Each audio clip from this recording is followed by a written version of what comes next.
edges with my fingertips, wondering how your lips would kiss. If I could step into this flame, would you feel the same? I don't even know your name, but I swear I feel the flames. Every color, every line, got me lost inside your eyes. Oh, you're more than just a memory. I'm gonna dream, I wanna see every picture, every frame. If you call it out your name, oh, oh, you're a perfect melody.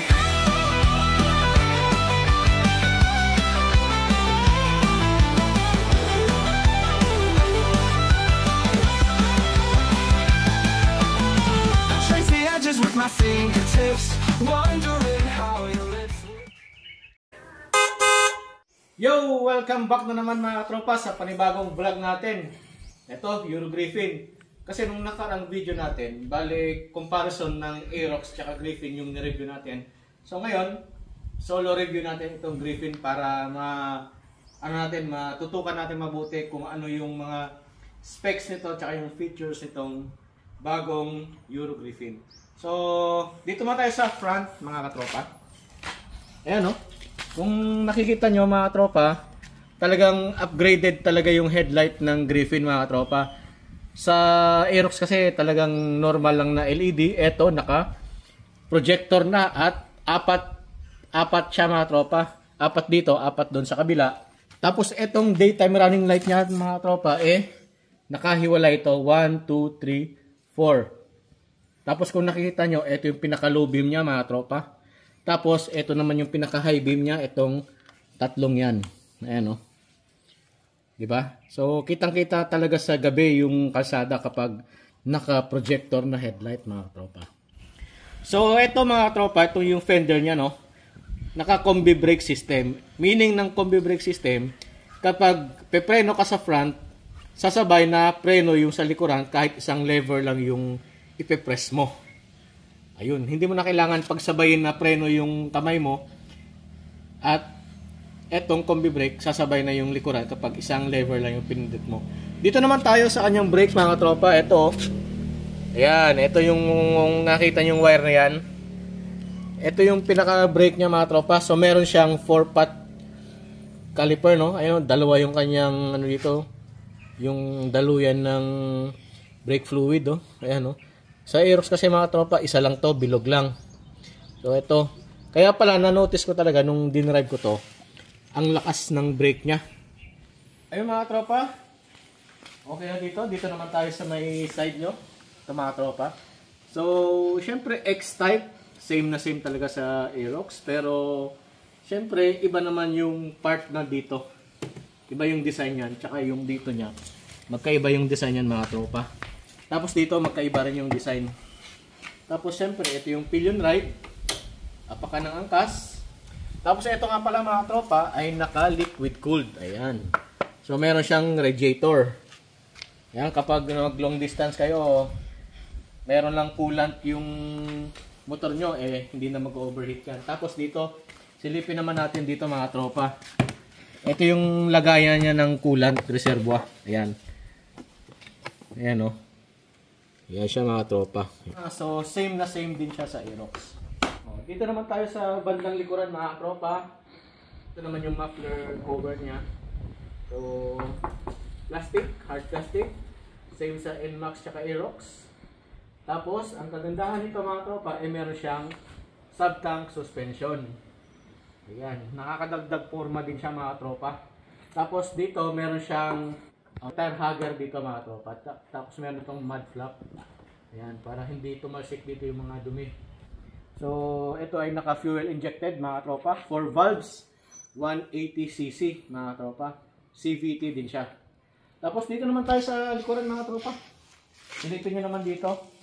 Ang kagandahan nito mga tropa ay naka-full LED na yung kanyang lighting system, no? From headlight, tail light, hanggang signal light, naka-LED. Tapos yung kanyang plate light, silipin natin. Ayun mga tropa, naka-LED na rin yung kanyang plate light. Tapos ito naman yung reflector niya. Kasi ito yung ilaw niya, oh. Ayan, oh. So, fully LED na yung kanyang mga lighting system mga tropa. Tapos dito naman yung kanyang pinaka fender, hindi sila magkaparehas ng Aerox. Mas malapad to. Tapos dito naman tayo mga tropa sa likuran nyo. Kung mapapansin nyo or kung nakikita nyo mga tropa, meron na rin siyang disc brake. Ayan, ang kagandahan nito, naka-disc brake. So, advantage talaga nito. Mas maganda yung braking power nito kumpara mo sa Aerox. Kasi yung Aerox, naka-drum brake lang siya mga tropa. Tapos yung sukat nga pala ng gulong sa likuran ay 120/17/14. Ayan, 120/17/14. Tapos sa front naman, 180/14. So medyo mas maliit ito sa Aerox, yung kanyang gulong. Dito naman tayo mga tropa sa kanyang CVT, no?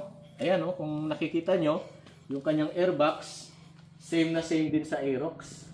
Pero napansin ko, yung sa Aerox mga tropa, magalaw to.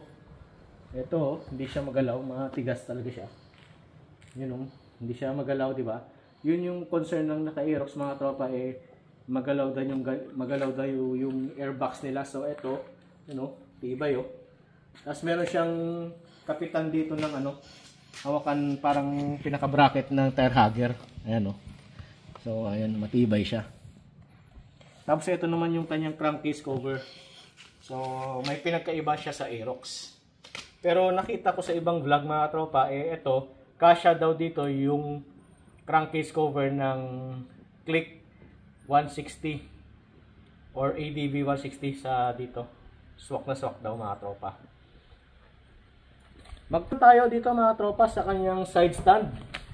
Subukan natin kung may kill switch. Panda rin natin.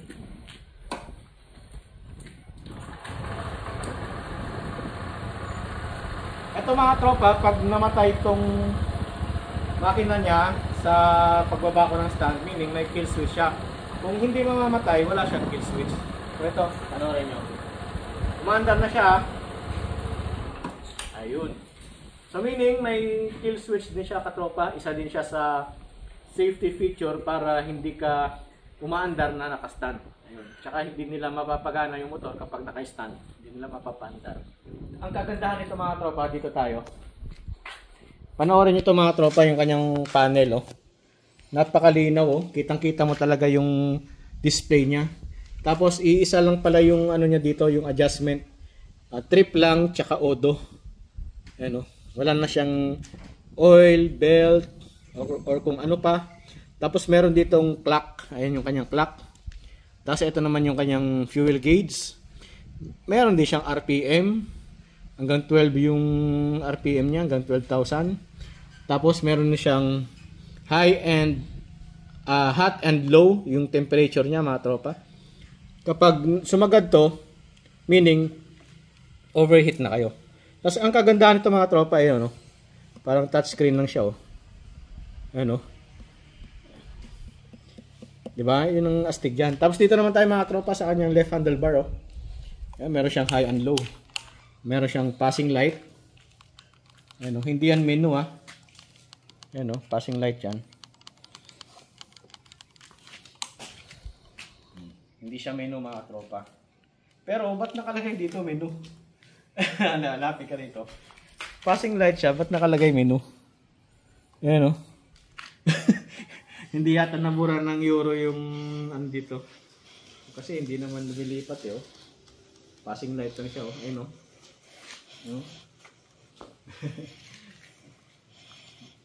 Siguro hindi na erase. Pang Aerox talaga to, hindi lang na erase to. Wala Okay. Yung mga tropa, yung fuel tank capacity naman ng Euro Griffin ay nasa 6.5 liters. Kumpara mo sa Aerox na 5.5 liters na. So mas maraming laman na gasolina yung may lalagay mo dito sa Griffin. So makakadagdag sa long distance. Yung mga tropa, silipin naman natin yung U-box ito. Kung kakasya ba yung isang full face na helmet. Kasi sa Aerox, kasya yung full face. Silipin natin. Ayun. Ganun din, pindutin mo rin dito sa pinaka-switch niya. So, ang kagandahan ito mga tropa, naka-camelback na yung kanyang upuan. Napaka-comfy talaga kasi kapag nagda-drive ka, sumasandal dito yung puwet mo, hindi ka umuusod. Kaya maganda yung may ganito sana. So, pwede rin naman mag-upgrade kung gusto mo, pero sa akin, masarap upuan ito. So, ayun mga tropa, silipin naman natin yung loob. Ayun, oh. Ito yung loob niya mga tropa. So, same na same sa Aerox, pero ang nagkaiba lang, merong bukol dito yung Griffin. Yung Aerox kasi, flat lang yan mga tropa. Ayun mga tropa, subukan naman natin na ilagay yung full face helmet kung kakasya ba dito sa Griffin. So una, ganito muna yung pinakapwesto natin. Ayun, hindi, sabit siya. Subukan naman natin mga tropa na nakaganto.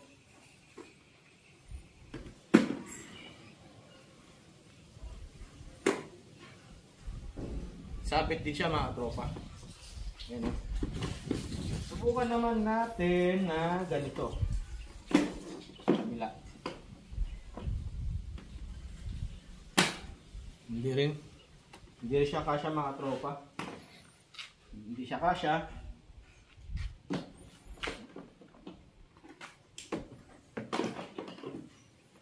Wala. Hindi siya kasya mga tropa. So meaning yung full face na helmet hindi kasya kasi meron siyang nakaumbok dito mga tropa, kaya ganun yung itsura niya. Ayan, oh. Hindi talaga kakasya. So subukan natin sa Aerox. Subukan natin sa Aerox mga tropa kung kakasya. Yo mga tropa, ito kasi kanina sa Griffin subukan natin yung helmet, hindi kasya. So ngayon subukan naman natin sa Aerox. Ito papakita ko sa inyo yung U-box niya na wala siyang umbok dito sa gitna. Ayan, wala siyang umbok. Kasi yung Griffin dito may umbok. So ito, susubukan naman natin yung full face na to na ginawa natin sa Griffin kung kakasya ba. Try muna natin yung nakaganito.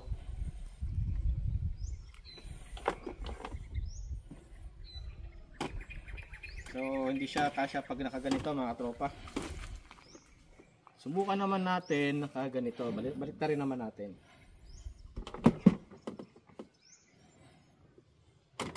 So hindi rin siya kasya mga tropa. Bangga rin siya. Try naman natin nakaganto.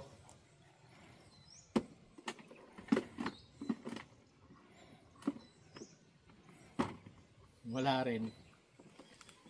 Ito, last na option. Balik na rin naman natin. Try naman natin kung kakasya to. Ito nga pala is spider. Yan.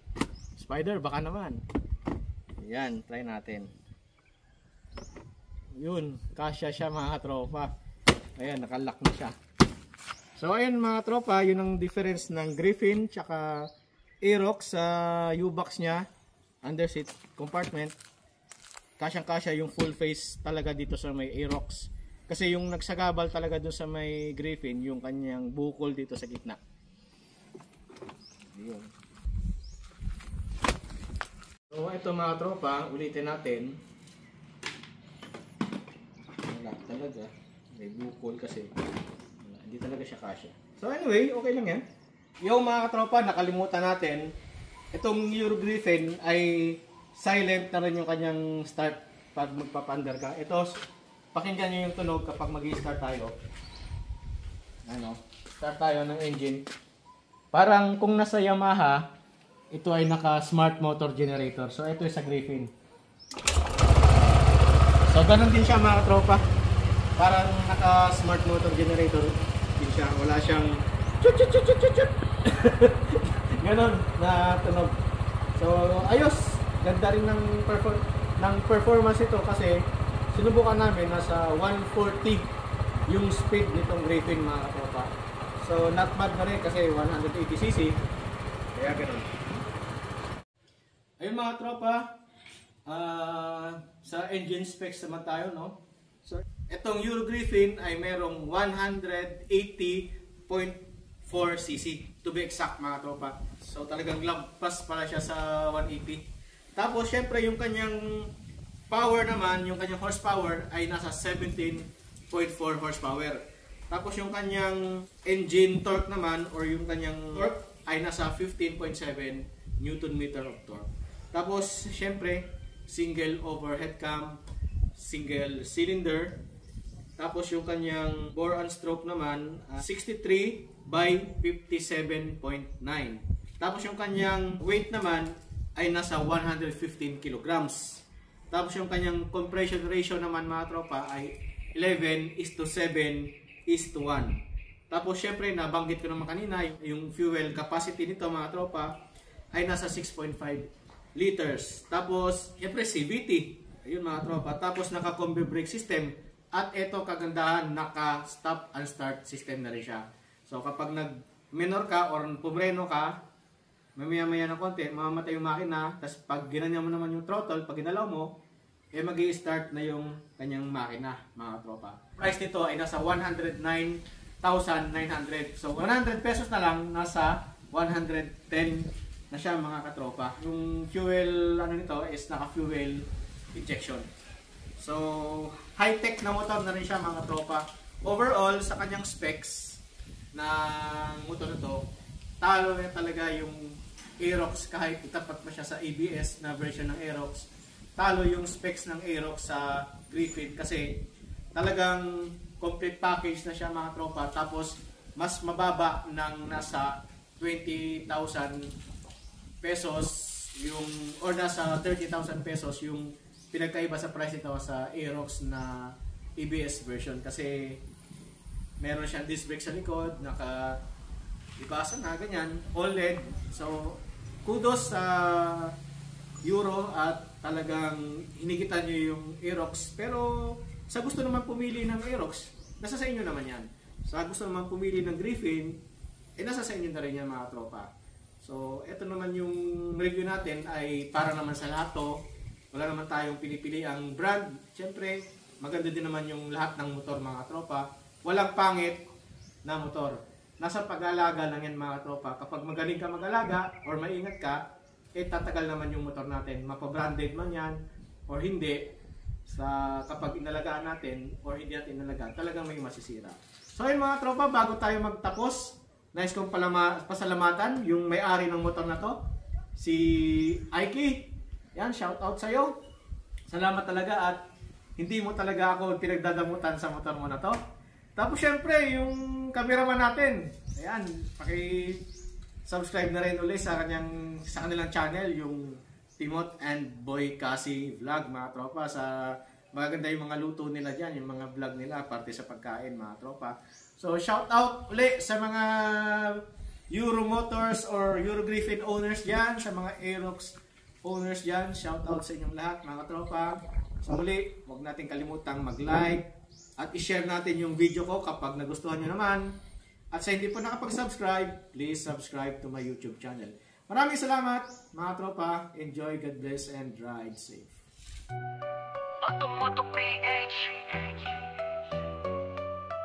Sa pandaan, antique, isang vlogger na totoo. Si Automoto PH, maasahan mo. Car reviews, motorcycle reviews, sa kanya matutunan sa bawat video. Sigurado kang hindi ka malulugi man.